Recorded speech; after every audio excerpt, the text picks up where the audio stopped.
জানিয়ে দেব এই মুহূর্তে হাতে পাওয়া সর্বশেষ গুরুত্বপূর্ণ আপডেট বাংলা সংবাদ। শুরুতেই থাকছে দেশে যত অন্যায় হয়েছে তার 90% করেছে শেখ হাসিনা। কৃষক শ্রমিক জনতা লীগ প্রতিষ্ঠাতার সভাপতি বঙ্গবীর কাদের সিদ্দিকী বীরুত্তম বলেছেন, বিগত 16-17 বছরে শেখ হাসিনার নেতৃত্বে দেশটা ভালো চলে নাই। এদেশে আওয়ামী লীগ সরকার ছিল না এবং মানুষের সরকার ছিল না, এদেশ ছিল শেখ হাসিনার সরকারের। এদেশে যত অন্যায় হয়েছে তার 90% শেখ হাসিনা নিজে করেছেন, আর 10% অপরাধ যারা করেছেন তারা বাধ্য হয়ে করেছেন। এবারে জানাবো অবিলম্বে আওয়ামী লীগকে নিষিদ্ধ করা উচিত। আওয়ামী লীগকে নিষিদ্ধ করবার দাবি জানিয়েছেন কবি এবং চিন্তক ফরহাদ মজহার। আজ মঙ্গলবার দুপুরে নিজের ভেরিফাইড ফেসবুক পেজে দেওয়া এক স্ট্যাটাসে এমন দাবি জানিয়েছেন তিনি। প্রিয় দর্শক, ফরহাদ মজহারের ফেসবুক স্ট্যাটাসটি আপনাদের সামনে উপস্থাপন করছি, সঙ্গে থাকুন।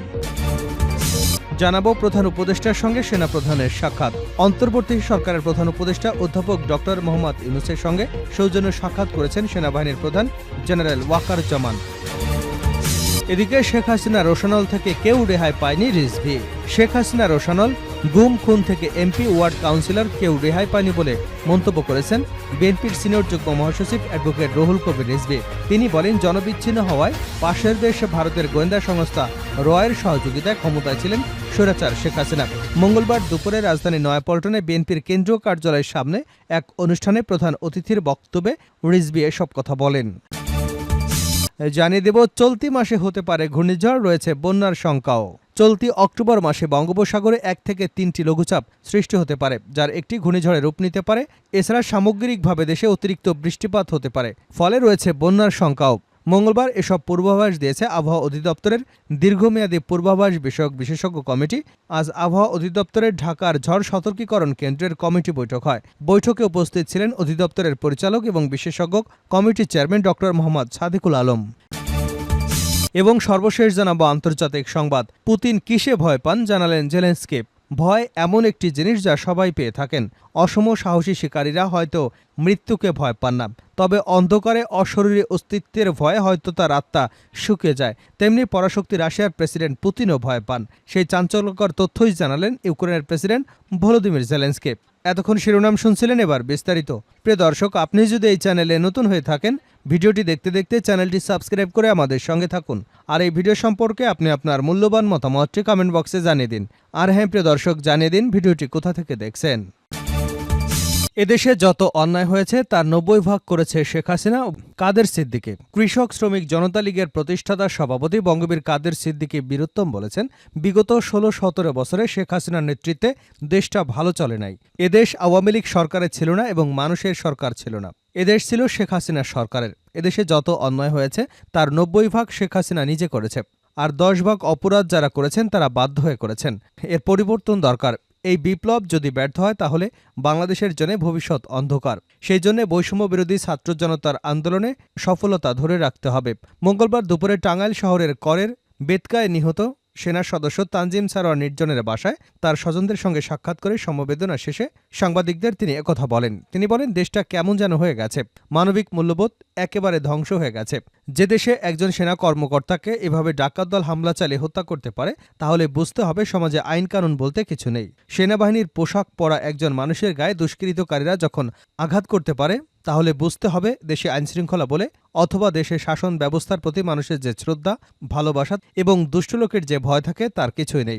সমাজটা বদলাতে হবে। অবিলম্বে আওয়ামী লীগকে নিষিদ্ধ করা উচিত ফরহাদ মজহার।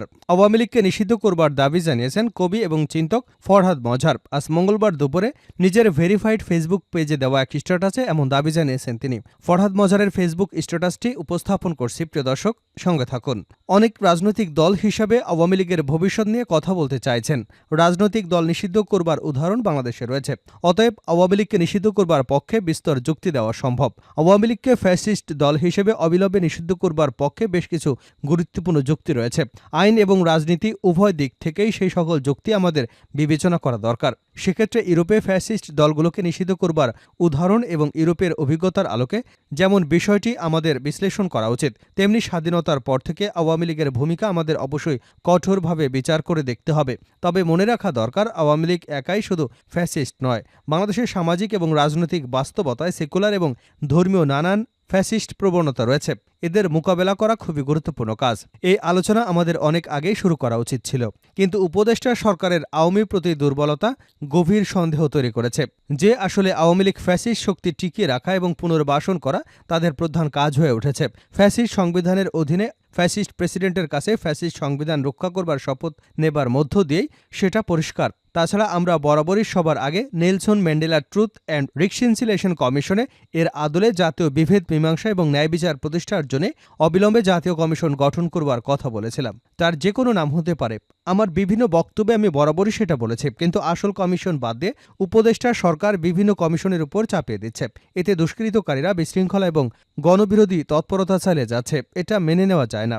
কেন ফ্যাসিস্ট দল হিসেবে অবিলম্বে আওয়ামী লীগকে নিষিদ্ধ করা উচিত? ইউরোপীয় অভিজ্ঞতার আলোকে আমরা কিছু গুরুত্বপূর্ণ যুক্তি বিবেচনা করতে পারি। গণতান্ত্রিক প্রতিষ্ঠান এবং রাজনৈতিক বিরোধীদের দমন। ফ্যাসিস্ট দলগুলোর একটি মৌলিক বৈশিষ্ট্য হল গণতান্ত্রিক প্রতিষ্ঠানগুলোকে ধ্বংস করে একনায়কী ফ্যাসিস্ট শাসন প্রতিষ্ঠা করা।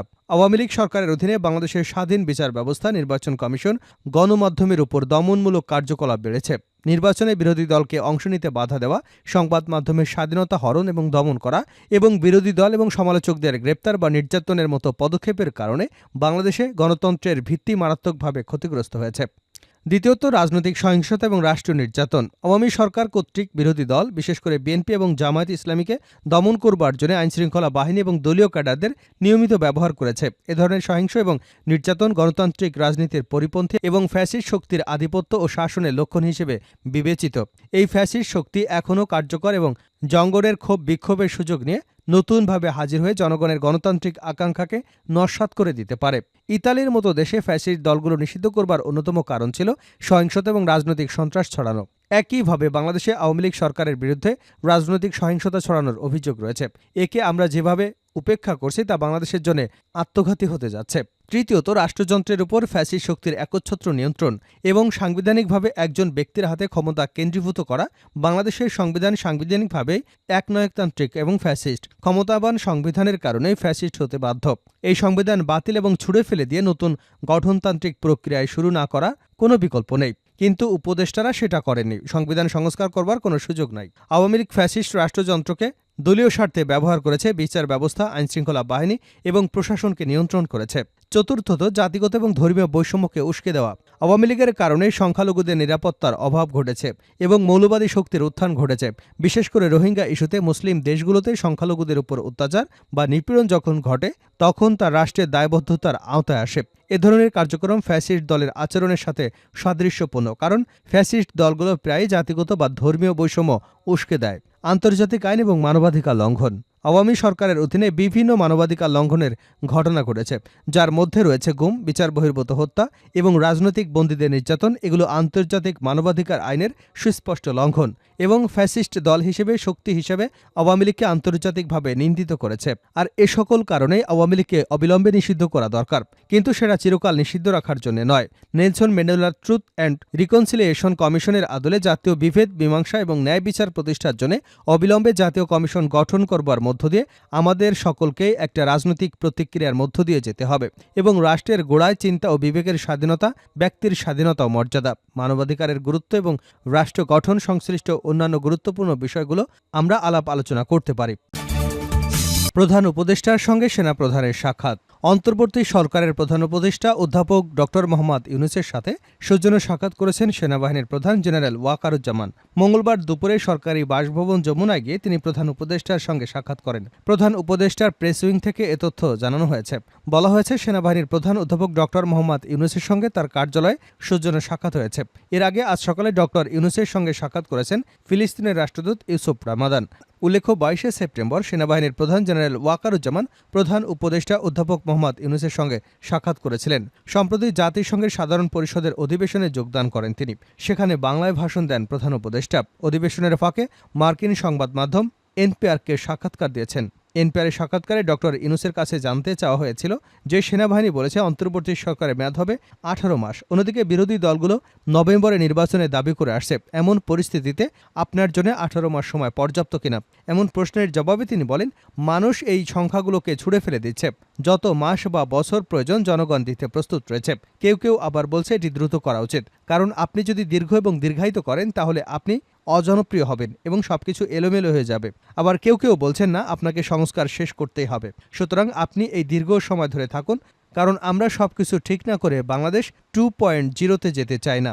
তাই এ নিয়ে বিতর্ক চলছে। হাসিনা রোশানল থেকে কেউ রেহাই পায়নি, রিজভী। শেখ হাসিনা রোশানল গুম খুন থেকে এমপি, ওয়ার্ড কাউন্সিলর কেউই রেহাই পায়নি বলে মন্তব্য করেছেন বিএনপির সিনিয়র যুগ্ম মহাসচিব অ্যাডভোকেট রুহুল কবির রিজভী। তিনি বলেন, জনবিচ্ছিন্ন হওয়ায় পাশের দেশ ভারতের গোয়েন্দা সংস্থা রয়ের সহযোগিতায় ক্ষমতা ছিলেন স্বৈরাচার শেখ হাসিনা। মঙ্গলবার দুপুরে রাজধানীর নয়াপল্টনে বিএনপির কেন্দ্রীয় কার্যালয়ের সামনে এক অনুষ্ঠানে প্রধান অতিথির বক্তব্যে রিজভী এসব কথা বলেন। অনুষ্ঠানে বৈষম্য বিরোধী আন্দোলনে মৃত্যুর মুখ থেকে ফিরে আসা রিকশা চালক সাইফুল ইসলামকে নতুন রিকশা প্রদান করে আমরা বিএনপি পরিবার। রিকশাটি কিনতে অর্থ সহযোগিতা করেন বিএনপি নির্বাহী কমিটির সদস্য শেখ রবিউল আলম রবি। রিজভী বলেন, শেখ হাসিনার উপহার গণতন্ত্রের কথা বললেও হাত পা ভেঙে দেওয়া, গুম খুনের শিকার হওয়া, শেখ হাসিনা রোশানলে গুম খুন, এমপি, ওয়ার্ড কাউন্সিলর পর্যন্ত কেউই রেহাই পায়নি। এগুলো সব করেছে আইনশৃঙ্খলা বাহিনীকে দিয়ে। এত দুর্নীতি, লুটপাট করেছে, কাউকে একটু শব্দ পর্যন্ত করতে দেওয়া হয়নি। তিনি বলেন, শেখ হাসিনা হয়তো জানতেন কোনোদিন না কোনোদিন তাকে পালিয়ে যেতে হতে পারে, তাই তিনি তার কাছের আত্মীয় স্বজন এবং লোকদেরকে দিয়ে টাকা লুটপাট করিয়ে বিদেশি সম্পদের পাহাড় করেছেন।